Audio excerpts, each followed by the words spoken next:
for you and me. Another key change, oh God, oh no. Gig nightmares for you and me. All right, here we are today, Gig Nightmares with a very special guest, Mr. Tony Daniels. How are you doing today, Tony? Hello, MB. What's up? Yeah, well, so to give a little bit of background on you, you are a man of many talents. You're an actor, a voice actor, a writer, producer, musician, and also an audition coach. You've been the voice of, I can't even name every single thing because we'll be here for an hour. But I don't think anybody can. Just name like a few really notable ones. Tony the Tiger for many years. A few different characters. A few different characters from the X-Men series. Gambit, one of my favorite characters. Sailor Moon, a few characters there. Didn't you play Elvis at one point? Yeah, I did on Erie, Indiana, the other dimension. I gained 90 pounds. I still haven't lost it. No, I've lost a bit of it. But yeah, that was cool. And playing Gambit was really cool. I played Chris Potter's as Chris Potter's first Gambit, and I played his brother Bobby LeBeau, plus a ton of other little characters, which was great because they call you utility guy, and when you're a utility guy, they bring you in, you do like several voices, and so you make a little more dash, So yeah, I was it was nice. And then when Chris left the show, they go, "Okay, you're Gambit." I'm like, "Great," That's awesome. So then, apart from that, you do a lot of ADR work. And if I remember correctly, in a previous interview, you said you were at about 670 different celebrity voices. What number are you at now? Probably 680. And I just did one a few months ago for Only Murders in the Building.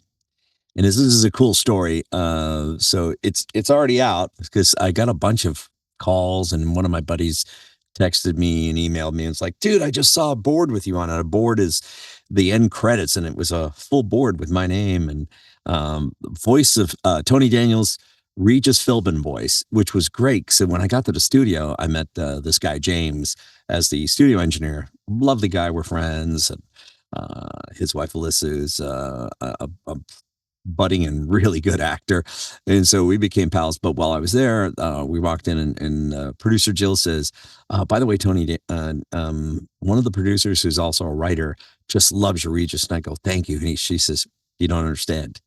It's his daughter." And that blew my mind. I couldn't believe it. It was out of control.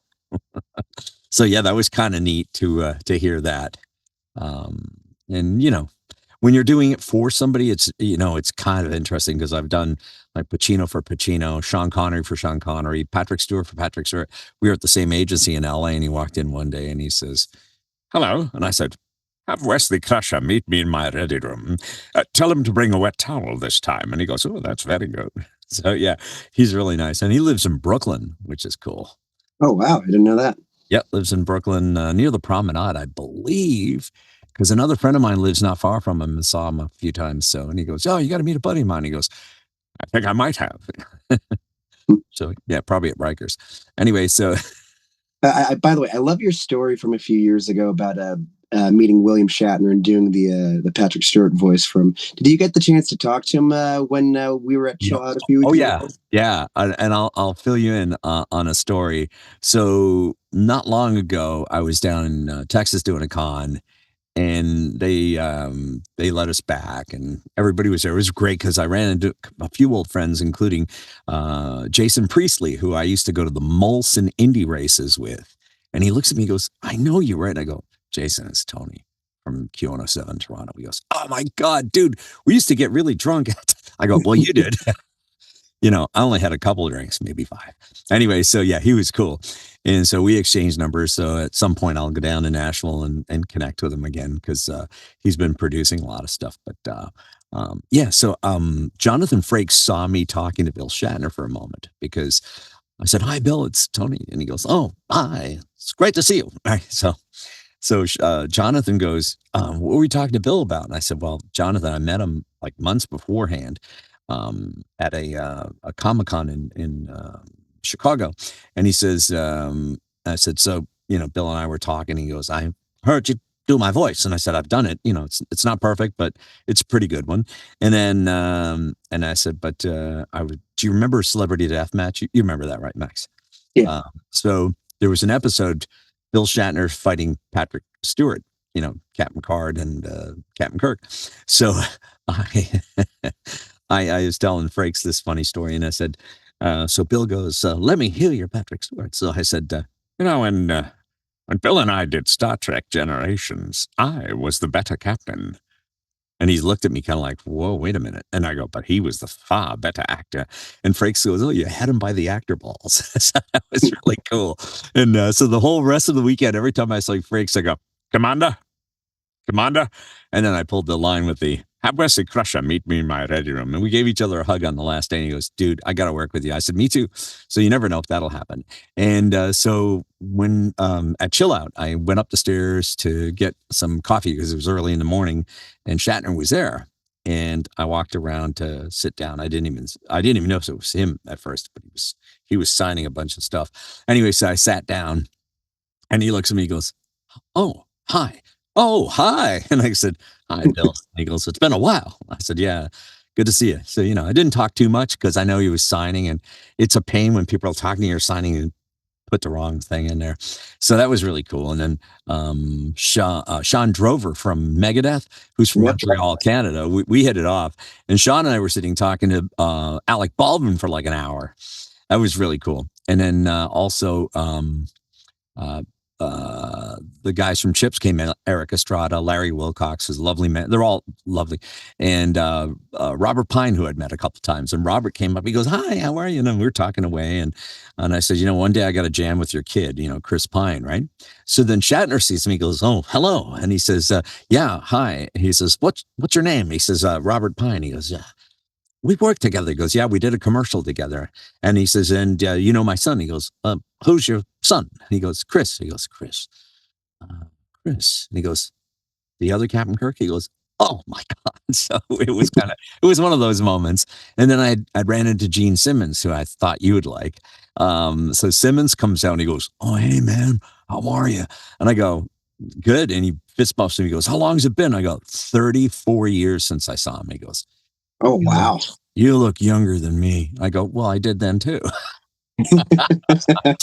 And he laughed. Yeah. So it was really nice. And then I didn't get to see Anne Margaret. Did you? No, I didn't. I think she was gone by the time I was over there. But then I did. Next day at the hotel, there was this lovely lady sitting in a kind of like a wheelie dealy chair. Mm-hmm. And I went over to get some it sounds like I drink coffee all the time. I went to get some coffee. It was early. And she looks at me and she goes, hi. And I said, hi. And I go, oh, Anne, nice to meet you. And we have a mutual friend who I lost a couple of years ago, great director. And they were pals. And she got a kick out of it. So it was really sweet. It made her laugh. So yeah, it was nice. So it was overall was great. My pal Lorraine Bracco was there, Robbie Finaro, Oksana Lada from The Sopranos, and then my buddy Jimmy Hart, you know him from WWE. He's a lovely, yeah. He's like, he calls me last weekend because I had to go to Louisiana for a con, and he's like, hey man, I don't know if I can make it. And I go, you sound really sick. And he goes, I think I am. So he went to the doctor next morning and he goes, don't fly. He goes, all right. So he called me that day and he goes, I can't go, baby. I'd love to go, but I can't. Right. And I'm like, I know. So I said, oh, don't worry. We'll cover for you. And then Jimmy's such oh man, if you ever get to meet Jimmy Hart, you guys, you got to go meet him. He's like the loveliest man. And he's got the greatest stories. He was a great singer back in the 60s and 50s. He was with the Gentrys. And they had a couple of hits. So he's a real nice man. And, then he ended up managing Hulk Hogan and, I think a couple of the divas, but I'm not really good with the wrestling world. Or as he says, wrestling. That's awesome. As mentioned earlier, so while primarily you're most known as an actor and a voice actor, you do a lot of music stuff. You're Grammy-nominated for Song of the Year with your song "You Get Me." Oh yeah, we were nominated, but we never got to the final round. But you know what? It's just nice being nominated. Here, look behind me, Max. How many do you see there? I see 3 there. Yeah, and this room's got I think 12, and I've got another 40 something. Oh, nice. Yeah, I'm somewhere around 50 or 60. I kind of course, right? I couldn't afford drugs because I bought too many guitars, and I've been lucky because Rick Emmett, who just happens to be, we've known each other since we were kids. We used to play ball hockey in Canada. it was neat. And his brother and I, Russell, who we lost a few years ago to pancreatic cancer, Russell and I was working for a television station, and Russell goes, "Hey man, I want you to come and work on my play. Do you know anything about audio?" And I go, "Of course, you silly boy." So I ended up building. One of the guys at the television station had a bunch of, they've got like camera headsets with a mic, and he threw a bunch out there. He goes, "They're garbage. You can." I said, "Can I take them?" He goes, "Yeah, of course." So I grabbed 4 sets and I rewired them. Then I didn't have a lot of dough, so I went to the shop, and this guy I go, how would I do this on the cheap? And he goes, well, he said, basically, if you get this little amp and you get this little amp, he says, you can use one for transmitting and one for receiving. He says, without going crazy with spending money. So he goes, I said, how much? He goes, they're 50 a piece. And I go, I can't afford that. He goes, you're not going to resell these, right? No. Just give me $10 for both. I'm like, whoa. So that was like, yeah, I'm still friends with this guy. He got me a radio. I still have it. It's a Grundig. I think it's a Normandy. I had a Grundig, and this Normandy radio is the old big giant tube radio, and you turn it on, Max, and it's like, and you listen to FM and AM, and you're just like, oh God, man. See, I'm so lucky. I was there at the time when like audio just had this sound to it. It's not harsh at all. The smooth tubes. It's like, why you have a Marshall? I have it. Oh, actually, I don't remember what it is because I haven't actually used it in a while. I usually use like the Black Stars since they're basically supposed to be like the modded Marshalls of the 80s. Yeah. You don't have any Fender amps, do you? I had a Fender Frontman, but it got stolen when I was in college. Bastards. I have a twin and a super twin. I used to take them on, but they're damn heavy. So you go out on tour, you're running in stereo, you break your arms. And then I've got a JCM 800 that I love, that a buddy of mine modded, and it's like a Sir, and it just like eats your eyes out when you turn it on. I can only go to like 3 because it'll blow the house down, right? Yep. So, yeah. So it's like super modded, because also I was playing with a country band at the time, and it's like, hey, you're bringing a Marshall to a country band? I go, I'm thinking 10 years, 15 years ahead, and boy, was I ever. I said, but this is modded to sound, because Marshalls, they don't have a lot of bass because they get woofy. Well, this one, my buddy modded, and it's like, and he's a genius when it comes to tube amps. And actually, I got to see him again when I go visit and get my amp tweaked out a bit. And it'll smoke you, man. It's only a 50 water, and it sounds like a 500 water. It's crazy. So yeah, and I love the sound of tubes. I don't know if you're in the same boat, but if you're out there and you're budding musician or whatever, or even just listening to music, if you have a chance to get any kind of tube amp to listen, it's going to change your ears. And I think it's what saved us from going deaf. Next to, when I'd be out on tour with Triumph and Rush and stuff, I didn't care about what people said. I put earplugs in because, you make your living with your ears, so you might as well protect them, Sure. So personally, while I do have a few tube amps at home, I don't remember the last time I've actually gigged with them one, just because I'm usually thinking in terms of like convenience of like, not carrying heavy stuff around and like break my back before I'm 30. Yeah. But I'm also thinking in terms of like reliability and whatnot. Like my Marshall amp, I used to use that thing all the time. But then the one day I'm playing, and all of a sudden the sound just starts fading or whatever. I think it may have just been an issue. Actually, I don't even remember if it was a matter of replacing the tubes, because like I took it to a repair guy, a guy who used to work at the local Marshall factory, I think, however many decades ago. I left it with him for a few weeks, and he calls me up. He says, yeah, I don't know what was wrong with it, but like I kicked it a few times and it started working again. I'm like, what? Yeah, so, man. Like I hear something like that, and I'm thinking, I don't really trust the reliability of that. Like it's kind of like the topic of the show, gig nightmares. It's like you don't want something like that happen. Like you're playing, and then all of a sudden your sound just like disappears. Oh, then you have problems. Yeah. Right now I carry a Fishman Artist. Because I'm playing a lot of acoustic stuff. Yeah. And so I'll take it, but I run my electric, my hardcore electric, and hey, wait a minute, how come I don't have a kickstand on mine? Oh, maybe I do, and I've never used it. I'm gonna go look at it after this. Now I'm annoyed at myself. Oh, that's the combo. That's why. Okay. No, that's the one. Son of a gun. Yeah. Anyway, so yeah, my buddy works for Fishman. Chris. And he's the nicest guy, and he helps a lot of people out. My buddy Dominic Chianese, he played Uncle Junior in The Sopranos. Yep. He had an issue with his Ramirez guitar, the insert that has all the electronic controls kind of blew up a little. And so that's how I connected with this gentleman. I called him and I said, hey, blah, blah, blah. And he's like, Dominic? I go, yeah. And he goes, I'll send you one. So he did. And I took it down to Matt Brewster at 30th Street Guitars, which is on 27th. They used to be on 30th. Anyway, he just kept the name. So he put it in. He goes, it's for Dominic? Yeah. He goes, and he's like, Dominic at the time, probably like 89, 88. And he says, I'm not charging him. I'm like, wow, that's nice. And he says, hey, Lou, you don't charge our senior citizens, man. So I thought that was really cool. Yeah. Very cool. Yeah. But this thing, it's reliable. It's got a nice sound. It's clean, and it's funny because I'll go and play with a couple named Bob and Brona, and we'll take our little amps. They've got a couple of little Fishmans, but they also have these other Roland ones. And we'll actually run our mics and guitars through them so we can control ourselves and have a monitor, and then take the output, because they all have like an XLR out into the main system. And so that all goes out and we're all happy. We don't have to futz too much with really bad monitors. And but I think the next thing is to try and get anybody I'm playing with to get an in-ear system, because it's way better.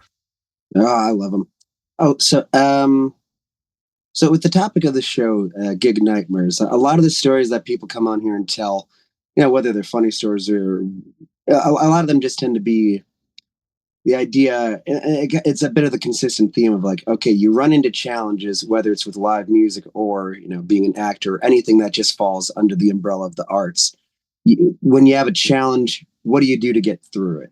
So when I say that phrase gig nightmare, what's the first thing, whether music or with acting, what's the first thing that comes to your mind? Well, the first thing that comes to mind are, I think it's, for me anyway, and I don't want to be disrespectful to anyone, but it's people that are not respecting the process. So in other words, I was working on a gig, and this is way back, and the director just was trying to impose his ideas on all the actors, and I'm like, okay, I'm doing it, and he's like, you're not getting it, I'm like, dude dude, I'm an expert at accents, and you can't tell me. And he says, no, that's way off. And I go, okay, you do it. And he goes, well, I don't know how. I go, so if you don't know how, don't tell me how to do it, because I can do any accent in the world. I don't give a damn what you say. And I lost my temper with him. And I'm like, stop treating people like garbage. Ask me. I'm telling you how it is. And if you want, pull it up somewhere. But that was before internet. Pull it up somewhere, like find a reference, and I'll prove it to you. And so he's like, well, I said, I'll tell you what. So I phoned a friend of mine, and it was for, I think it was an Irish accent. So I phoned a friend of mine, and he gets on the phone. He's like, all right, what's your problem there, buddy? He says, you're giving our people a hard time. And he's like, oh shit. And he goes, okay. So then, much to his credit, he kind of said, well, I guess you know what you're doing. I'm like, yeah, that's why you hire me. But that's the kind of thing that kind of gets under my skin. And when the director thinks they're correct, and but I'm usually so easygoing. It's like somebody's even yelling at me. I'm like, whatever, you go and have a heart attack. I'm fine. Well, there's with you being a writer yourself, I remember you mentioned in a previous interview that there's a scenario where you were improvising some of the lines to make them a little bit funnier, and the director got upset with you for that. Yeah, he got really upset about that one. And because he goes, I'm also, he's not just director, I'm also the writer and creator. So you know what? You got to listen to my words. And I'm like, yeah, I'm just offering up something. No, you stick to the script. And I'm like, what are you, the Wachowski brothers or the Coen brothers? Come on. And he lost his stuff, except when we did the theme song for the show. And I improv there, and he went, okay, that was good. But it's a nightmare because, as a performer, it doesn't matter if it's music, acting, whatever. you're in there and you're putting your soul out on the table, and somebody stomps on it. You're just like, dude, I grew up in a tough neighborhood. If you want to play games, let's go for it. Where'd you grow up? I like the stories where you talk about, I think, almost getting sued by Arnold Schwarzenegger and Sylvester Stallone. Oh, yeah. Those voices. The Sylvester one was easy because I was, we were doing a commercial. Remember the old Redbox video rental machine? Yeah. Yeah. So it was the same company, but it was up in Canada, and we were doing it. And we got named in a lawsuit, me and my buddy, because he was doing Jimmy Stewart, and Jimmy Stewart's estate sued, and these writers were funny as hell. And I was doing Sylvester under my friend Terry O'Reilly, who's got a show called Under the Influence. If you ever look it up, Under the Influence, he talks about advertising. Oh my God, like genius. The guy's genius level. And he and the people at Pirate Radio in Toronto, and then my other friends, Ted Rosnick, and just a whole bunch of them, were always in David Crystal, always good to us, and really nurtured the actors, which there's no nightmare there, but the nightmare comes when you get named in a lawsuit because you're doing Stallone. It's like, so you're telling me I can rent Rocky 1, Rocky 2, Rocky 2, And so it was kind of rude, but they lost, Anyway, they dropped the lawsuit against the actors, but they told the company to cease and desist. And then the other one, Schwarzenegger, we wrote this bit. Actually, my friend Chris, through my buddy Tim, we had this radio service. We'd send out comedy bits to different radio stations.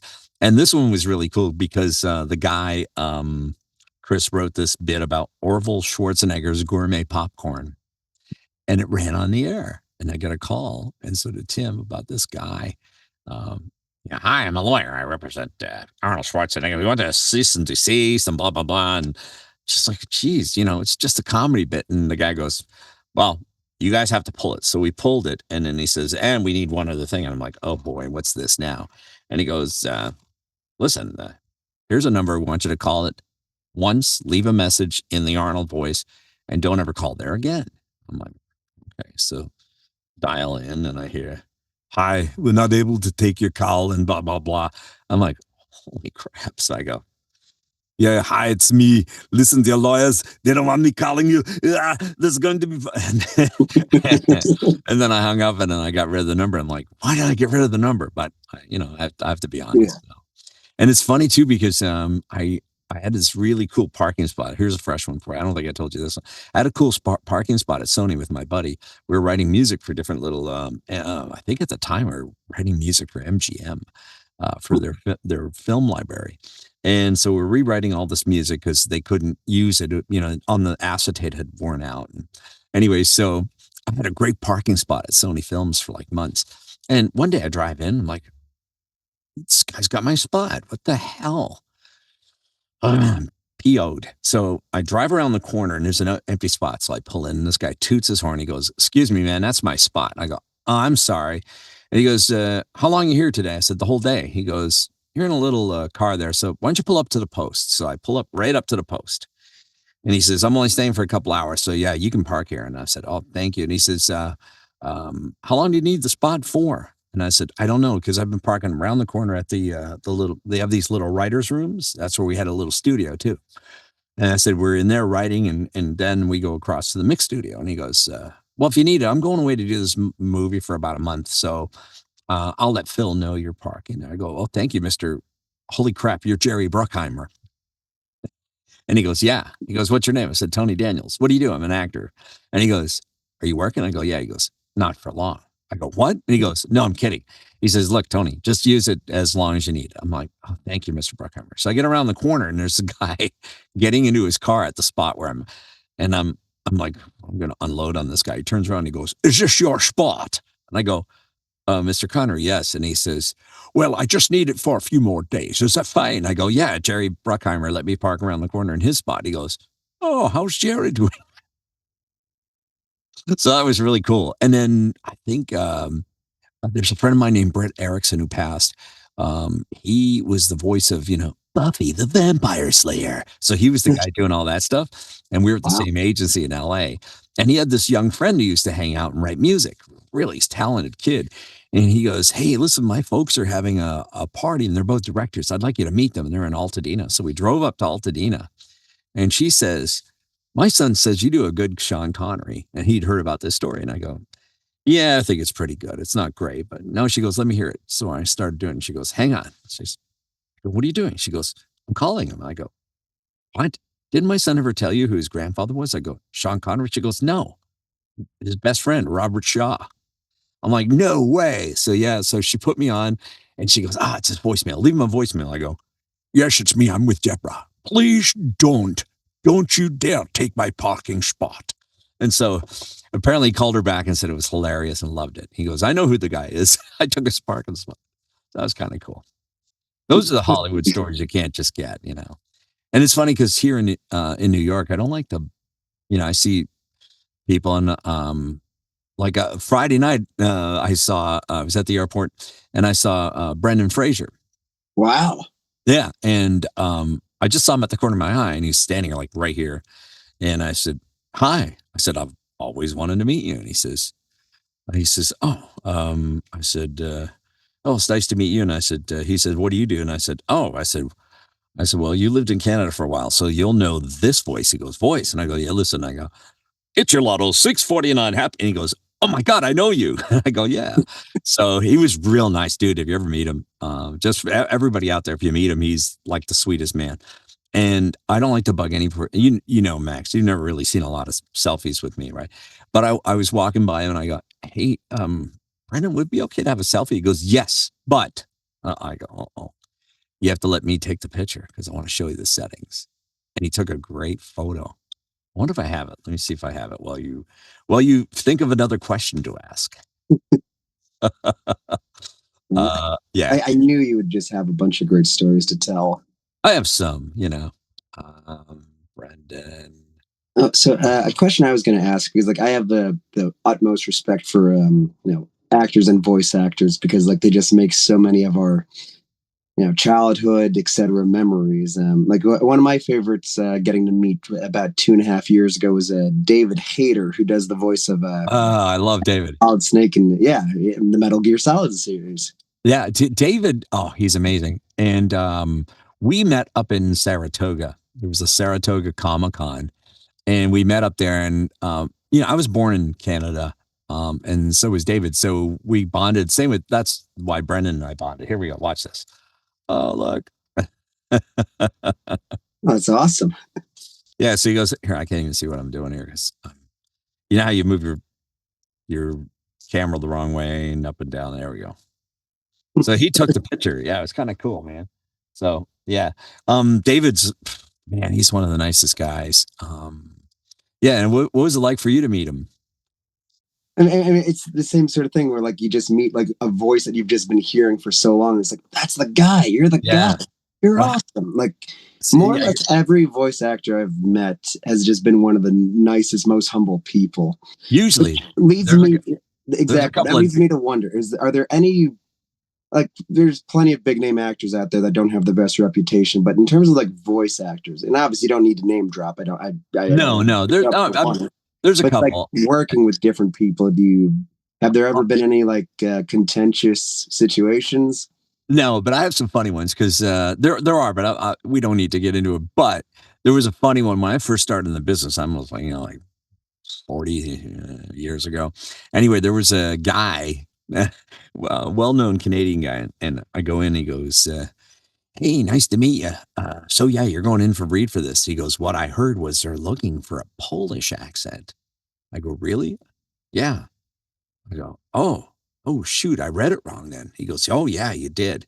So dummy goes in and they go, "Okay, here we go, and slate your name and go." So Tony Daniels, and I go, some days I like to talk about whatever the lines were. And after about four or five lines, they go, "Cut." And I go, "What's up?" They go, "Were you just doing a Polish accent?" I go, "Oh boy." I said, "There was a guy out there told me that you guys were looking for Polish." They go, "Was it John?" I go, "Yeah, it was." And they go, "He's an asshole." They go, "No, it's not Polish, but just do a regular voice." So I did it. And then the woman says, She was lovely. She said, by the way, I'm Polish, the casting director. She goes, and I thought that was amazing. So she goes, you're Nice. going on the top of my list. And then I booked it. So he actually broke the ice for me, which was really cool. So that's good. But he could have been a total douche and really got me in trouble. But yeah, it's one of the things about actors who do voice. Call me an actor who does voice, not a voice actor. I hate that. It's like, Ben Davis, from Red Dead Redemption. Yeah. Great guy. And he says, don't call me a voice actor. I'm an actor who just happens to be, a voice person. I'm like, yeah, same with me. I'm a voice specialist. Anyway, so no, and I don't get offended by the voice actor thing, but I prefer it because, being called an actor, because that's that's where I started, theater and stuff. Anyway, usually I found over the years, most people who do voice are very easygoing, easy giving. And there's a really cool dynamic in the audition room, which you miss all the time since COVID, very few times you're going in. I've been in a couple times in the last, maybe once in the last 5 years, but back in the day it was amazing because I'd have there's a couple of good ones. Whenever there's they're calling for the big movie trailer guy, you go in and there's guys walking around going, well, it's time to read my part. Hey, how you doing, John? It's good to meet you. Oh, Max, how's it going? It's wonderful. And they're all talking with the big thing. And I try to conserve the big pipes now. I used to have a really deep voice all the time. And I studied opera to get so I could sing more. Anyway, and so I'd go in and they go, okay, let's go for it. Just like in a world, and then they freak out and, you book it and then they go, who got it? That asshole? But yeah, it's really cool. But a lot of times over the years, I've been so lucky to meet other actors who do voice that are just giving, very few times, you just go, I don't want to see that person ever again when you walk in, but there are a couple, but we don't need to go there. Sure. So have there been times where doing voiceover work that you've managed to actually damage your voice? Because I know that's what people run into. Oh yeah, there's a big one. Did you ever see Black Mirror? The Black Mirror. It's a video game. I have not. I played a character named Samuel Gordon. We had 17,000 lines. Oh, geez. Yeah. And on the first date, the woman who was directing had never done a real big video game. So she's like, okay, let's do all, we're getting to the end of the session. She goes, okay, let's do all the reactives. And I go, nope.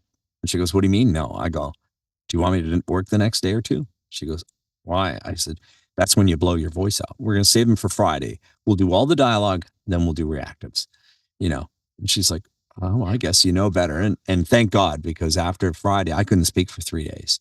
So yeah, you blow yourself out. And sometimes with the big, I did a thing for Stan Lee. We had a monster called Krog. That's how he never called me Tony. He used to call me Krog. Krog, I want you to, like, how you doing, Krog? It's good to see you. Yeah. We should redo that voice. Right. And so anyway, there was a character Krog, and I am with my buddy, Tony Pastor. I put a whole bunch of, marbles in my mouth. And they would grind against your teeth. You had to be really careful. You don't want to chip your teeth or anything. But it made this really kind of weird sound, and it was cool. So yeah. Oh, so I'm curious if you have any opinions on like a lot of like early video game voice acting tends to get a little bit of a bad rep in terms of like the actual performances and the takes. I think one of the most infamous ones is like the first Resident Evil game where like all the dialogue just comes off very flat. Or do you know what I'm talking about? I was on Resident Evil, but which one? RE2? I think it was the first one that tends to get the most flack. Yeah, I think I was on Resident Evil 2, I believe. I'm trying to think. Let me see. It's hard to go on IMDb. I'm on there now, but it's hard because I can't tell. Like, I don't do the updates on these, other people do. So I'm like, where's Resident Evil? Damn it, Johnny. There's amazing to have so many credits and not know, with how many there are, not knowing the full extent of everything you've done. Oh, there's stuff there. People come up. I had a guy this is really cool. This Asian kid, he was a really good artist, real smart guy. And he showed up. He drove from Canarsie all the way to New Jersey for a con I was doing. And he brought this sheet with thousands of my characters. I'm like, what the hell? Did you like how did you find all this stuff? I mean, stuff I totally forgot about, you know, Guardian of the Tree when I don't even remember doing it. Let's see. I don't see it. I know I did it because I was talking to Allison Cord, who Allison played Jubilee in X-Men, and then she was Lunette the Clown in the Big Comfy Couch. You ever see that? Oh, you got to look that up. That you'll get a kick out of it. She was really cool on that. And we met years ago, and we met on the X-Men, and I totally forgot who she was because my brain doesn't work sometimes. And there she was. We were doing a thing called Dreams Take Flight, where we took usually kids that are terminal from cancer and stuff down to Disney World. And it was just a great time. Let me just look at Resident Evil. I think it was 2. We'll see. This could be bad. The raccoon incident? No, somebody made that. What the heck? See, I'm not very good with this, Max. Come on. Did you play the Resident Evil 1 or? I'm not really good with horror stuff for the most part. Like so kind of unrelated stories like Silent Hill. I got the first Silent Hill game for the PS, I guess first PlayStation, and I'm playing that. And all of a sudden, I think my PlayStation just like died. I was playing on my PlayStation 3, but it's a PlayStation 1 game, and I'm playing that, and it gets to like something with a jump scare, and then all of a sudden, my PlayStation 3 just dies with like yellow light of death or whatever it is. But like me being in, I don't remember how old I was, but I wasn't that old, and that happens, and that just kind of like scared me from playing any kind of horror games for years. So I bought a copy of Resident Evil, but I still haven't actually played it yet. I just know that the dialogue is questionable at points. Okay, speaking of nightmares, I'm going to give you a good one. So this is not totally public knowledge because back then you never talked about the voices you replaced in films. Sure. So Chucky, the Bride of Chucky. So Brad Dourif wasn't available, so they brought me in to do Chucky. And it was great. I was slamming. It was for the director's cut, and they had to redo a bunch of stuff. So we're doing it. And then I had an audition for a kids show. So we're slamming, man. I'm working with this guy, and we're pounding out all the lines, right? ADR. And then they said, man, dude, we're like smoking it. He says, we got maybe 10 lines left. So he says, I'll tell you what, we'll take a lunch break. Go do your audition, come back, and we'll finish the last 10 lines. You go home, go early. I'm like, great. So I run across the street. It was great because Technicolor was here, and then Manta Sound was long gone. Was across the street, and I go in, and I knew the director, and I knew the engineer. Great guys. But I was standing there in the booth, and I go, okay, and they go, ooh, your voice sounds a bit rough. And I go, I was just doing Chucky, and the director goes, the evil doll? I go, yeah. And I hadn't worked with this director a lot, but I worked with the engineer a lot. And he says, that's kind of weird. And I go, yeah. It's okay. So we do a few takes, right? Then he goes, okay, let's try this. And we're about to do it. And the board catches on fire. I'm not kidding. Oh. And this guy starts yelling, you brought the evil. You brought the evil. I'm going, I brought the evil. What the? Anyway, so I call my agent and I said, he kicked me out. And she goes, what? So she called him. She lambasted him. You know, what are you, a child? It doesn't work that way. Anyway, so he brought me in the next day, and I didn't get it because I think he was mad. So yeah, that was a horror story. In the studio. The board catching on fire. That's geez. That's a true one too. And that studio's gone. And it's funny because Cassandra, I play music with a young lady named Cassandra Kubinski. You can look her up. We have a lot of good songs. That's a You Get Me video. Yeah. We wrote that together. And that was the one that was up for a Grammy.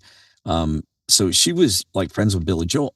So one day she says, hey, you want to go have dinner with Billy? And I'm like, oh, yeah, of course. You know, so we go to the garden because we're eating at the garden this time. We're not She used to meet him, and they go to this restaurant.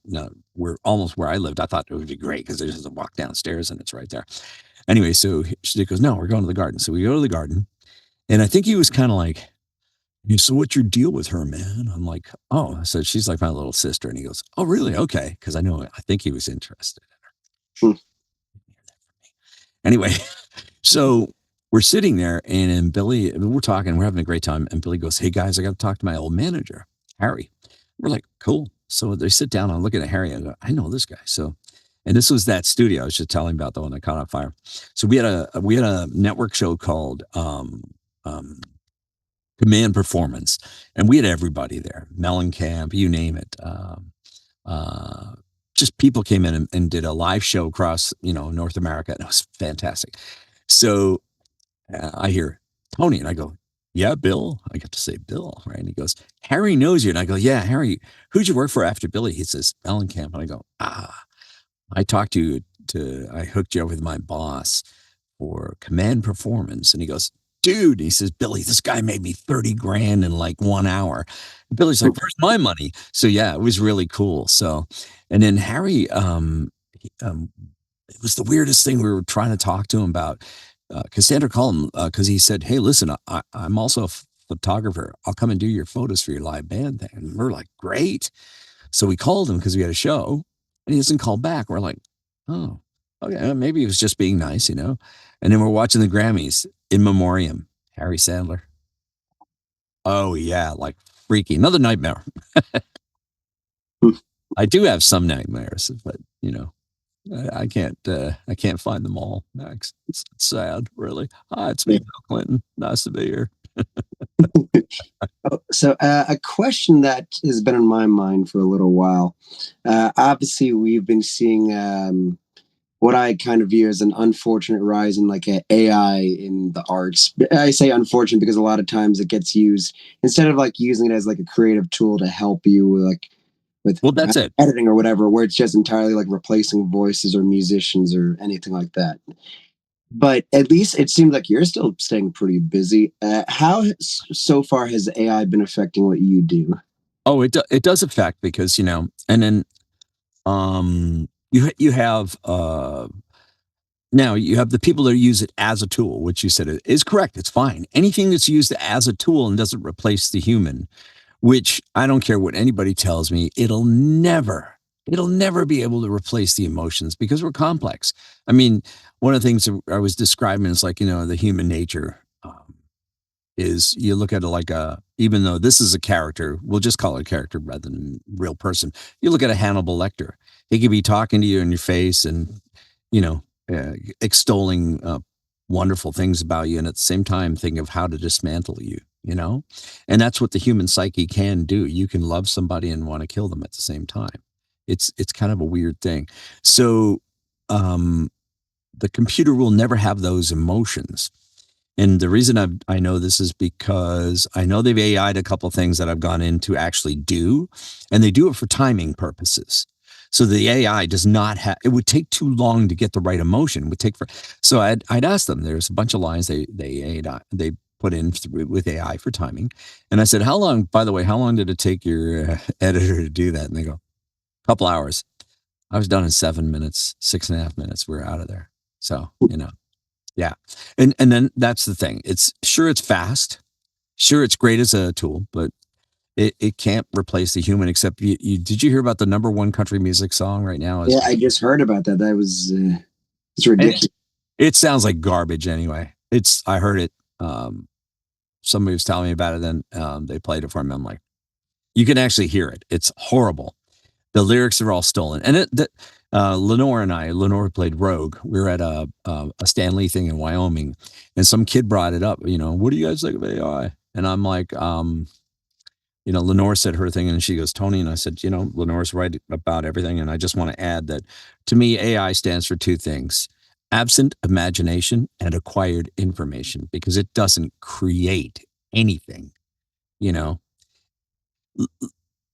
we're kind of in the same boat, especially as musicians, because there's only a limited number of notes and chords. But the whole point is that you can plagiarize a song up to a point.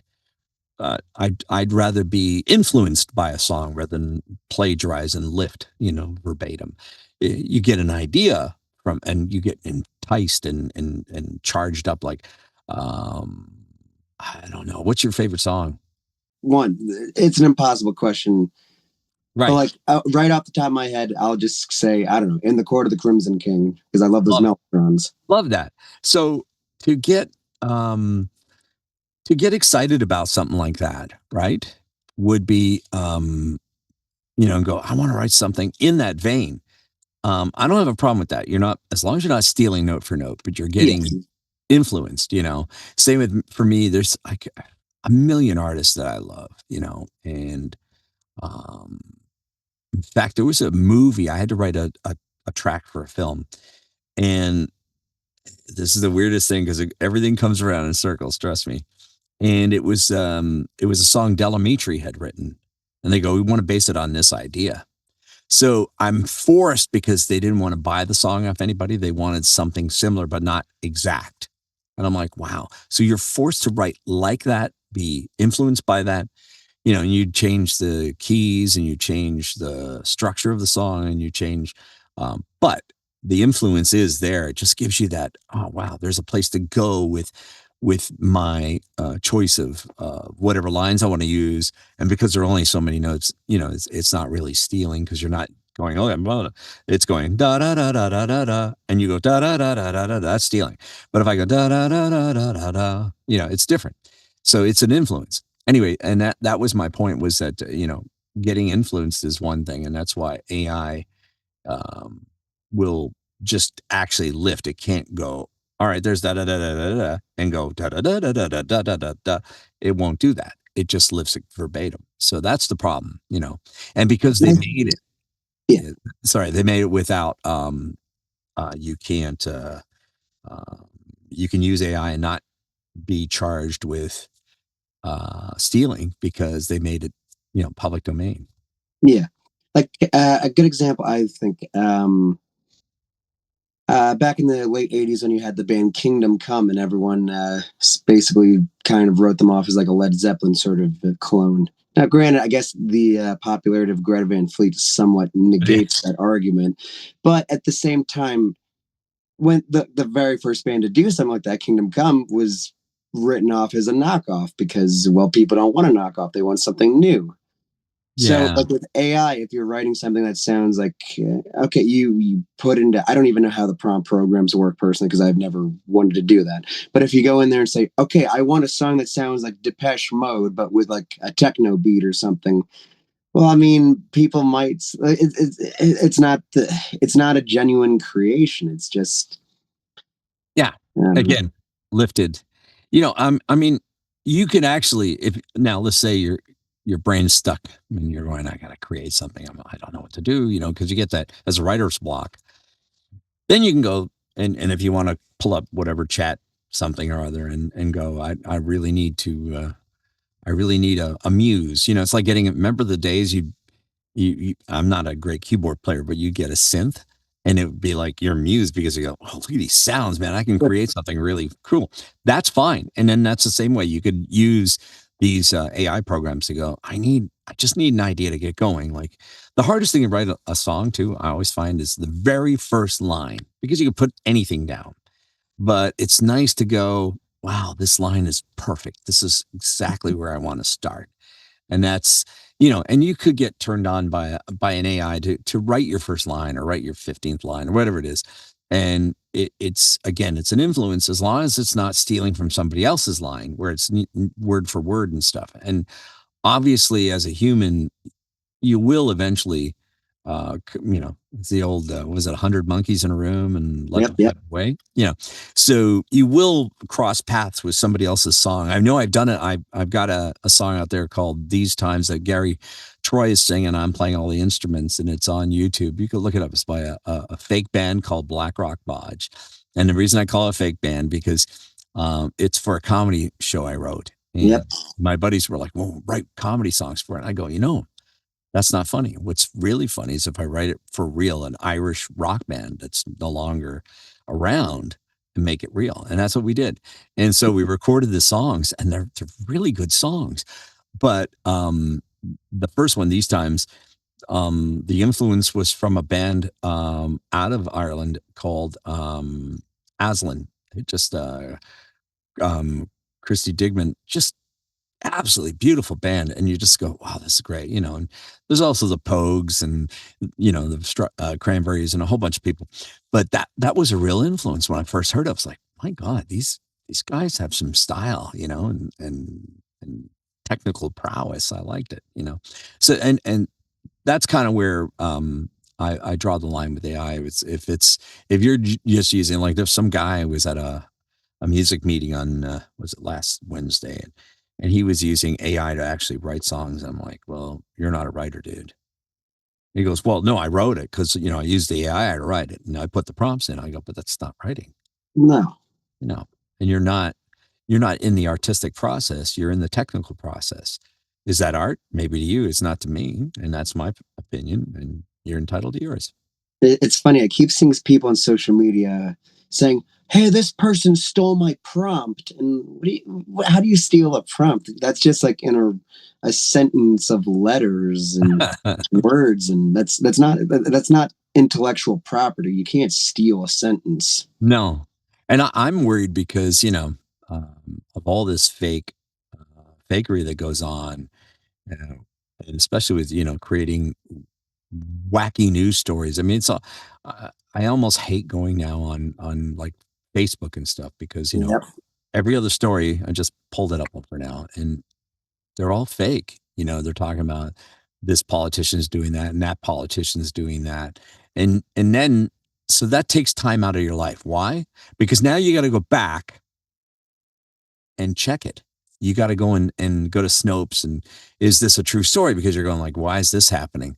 And then you find out, no, it's not real. It's just taken out of context or whatever. And you're like, so now you've actually wasted time. So it doesn't help. It just slows everybody down. And that's my final verdict. I like to hope, I don't think it's actually happening. I like to hope that with how blatantly fake some of the AI articles that come out, I'd like to think it would be improving people's critical thinking abilities, but I kind of doubt it. Like, I see a common one where it's like, if someone passes away and you see, oh, Eric Clapton has vowed to donate $1 million and perform a concert. And it's like, no, that's not happening. Or like the one that you see very often now is like farewell tours. Okay, Bon Jovi, Richie Sambora reunited, farewell. No, No, not happening. no, it's just like being on that ship and they go, Max, Max. And you're like, yes, Hal? Max, do not turn off my power. You know? Uh, what do you see as the because like I like hearing all the different opinions, and I keep trying to hope and find for like a more optimistic thing of, okay, what will be the future of AI? Because I mean, there's how many billions and billions of dollars going into that, and you can argue that we're in the AI bubble right now with that, and it's about diverse. That's a lot of opinions I hear also, but like, it's not going away anytime soon. So how do we get more people to accept, okay, well, we still need to have these jobs and these creative endeavors. You can't just have everything be like mindless AI slop. So how do you? Well, the same guys that are investing all that money, Yeah, right? Eventually, what, the AI is going to pay your subscription? No. So you can't totally cut the human out. Otherwise, you have no audience. You sure. know, and I think, you know, we're lucky because we perform live. And I think the live thing will be good, but it won't generate as much money and stuff, because here's the problem with AI and everything else. It shuts out the creative. It shuts it out for, you know, the live doesn't have the same it doesn't have the same lift. You know what I mean? Because you know, people, they'd rather go see this Rusty Wallace, or no, that's the race car driver, whatever it is, the fake country guy, right? Um, so they go see where are you going to go see the fake country guy? You won't. Well, you can't, and even if you go, like, you can't obviously create like a fake Yeah. artist and then have that perform live. It's like getting catfished. You know what I mean? It's not real. So I think eventually humans will go, I don't want the not real. I want the real. You know, and the problem is with youth right now is, you know, their phones and everything, they're on this and there's no human interconnection, you know, and you need that. Um, you know, it's like a child not raised with a loving family, not raised with touchy humans and stuff like that, are usually the ones that have issues out in the real world. And we're actually creating a group of zombies that are, you know, basically, you know, teens and even in their 20s that are just not connected with humans, you know, and they're like, I didn't know that existed type of thing. So, yeah. Well, on that positive note, Yeah, you said you wanted a nightmare. You got one, buddy. yeah. Well, I really have appreciated the conversation so far. Well, is there anything you want to be promoting? Obviously, like you're still doing all the different work that you do. You do audition coaching. Is there anything specific you want to be promoting? Well, I've got coming up, we're doing, I'm playing with Thomas Waites, Thomas G. Waites at the Colony in upstate New York. I think it's near Woodstock. Oh, That's yeah, early. yeah. Yeah. So I'm playing with him on the 20th of November. And then I'm doing Niagara Falls Comic Con for Mr. Chris Dabrowski in December 5th. And Niagara Falls, Canada. And then what else? We got, and then just working with Cassandra and Cedric and Tom and all these people on different songs and Bob and Brona and myself. And I've got a bunch of, I think I'm going to release a bunch because I've got about 100 songs that I've written that I never put out, and it'd be nice to get them out there for film and TV. Because if you get one picked up, it's nice. But it's also, it's a pride thing, you know, because I've written some really cool songs.